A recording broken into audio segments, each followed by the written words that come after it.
Hello friends, welcome to the YouTube channel. Sir, today we will discuss one more important topic on this channel, and that is the recent judgment which has been provided by the Advanced Ruling Authority of Gujarat.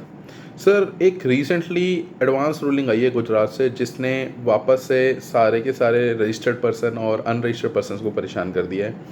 Sir उसमें question क्या पूछा गया, उसमें पूछा गया कि weather at the time of calculating the aggregate turnover for registration, we have to add, sir, interest received from saving bank, interest received from provident fund, sir, interest received from loan advances given to some parties. Sir ये जो situation थी इसमें जो person ने advance ruling मांगी, he is not a registered person, उसे rental income आती थी from immovable property which is taxable, but उसका 20 लाख का थ्रेश होल्ड लिमिट क्रॉस नहीं हो रहा था। क्यों? क्योंकि उसका जो रेंट आ रहा था सिर्फ वो 9 या 10 लाख रुपए के अराउंड ही आ रहा था ना। क्वेश्चन इज, अगर मैं रेंट प्लस इंटरेस्ट को मिला देता हूँ तो इट क्रॉसेस 20 लाख, तो whether he has to take registration under GST और not, because it has cross the threshold limit of 20 lakh rupees which has been provided under section number 22 of CGST Act 2017. Sir, this situation was dealt by Advanced Ruling Authority, and they have provided that कि आप जब aggregate turnover calculate करोगे you have to include each and everything.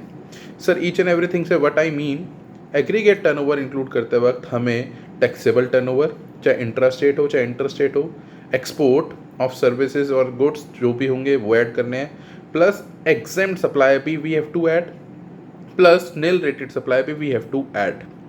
तो what I mean to say कि सारी की सारी supply जो भी आपने करी है, वेदर एग्जेम्प्टेड, नील रेटेड, चाहे टैक्सेबल नॉन टैक्सेबल सप्लाई, सारी की सारी ऐड होंगी at the time of calculating aggregate turnover. Sir इस क्वेश्चन आया AR अथॉरिटी के पास कि इंटरेस्ट ऐड होगा नहीं होगा। दे सेड कि it is an exempt supply, it should be added for calculating aggregate turnover, and इस पर्सन को जिसकी हम बात कर रहे हैं, he has to take GST registration as the threshold, he crosses the threshold limit of 20 lakh rupees.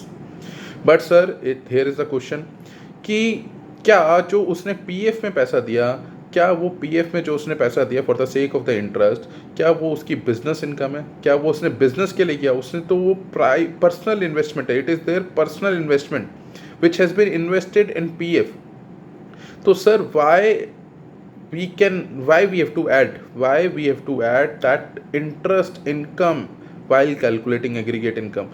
Do we really think so this is logical? क्योंकि sir as per section number 7 supply की definition जब हम पढ़ते हैं तो 7(1)(a) में clearly लिखा हुआ है कि सर सप्लाई वही होगी that will be in relation in the course और फर्दरेंस ऑफ बिजनेस। लेकिन इफ़ यू सी कि इसमें बिजनेस नहीं कर रहा है SSC, सर उसने से प्रोविडेंट फंड में अपनी सेविंग करी है, तो सर उसका interest for calculating aggregate turnover add होना सही है या नहीं?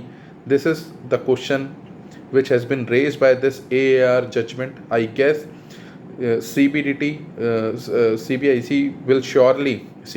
will surely look into this matter and surely release some FAQ or surely release some circular to clarify his opinion on this particular point. Because as far as my opinion is concerned, this should not be added because it is their personal income, personal एक investment करिए, it is not their business income.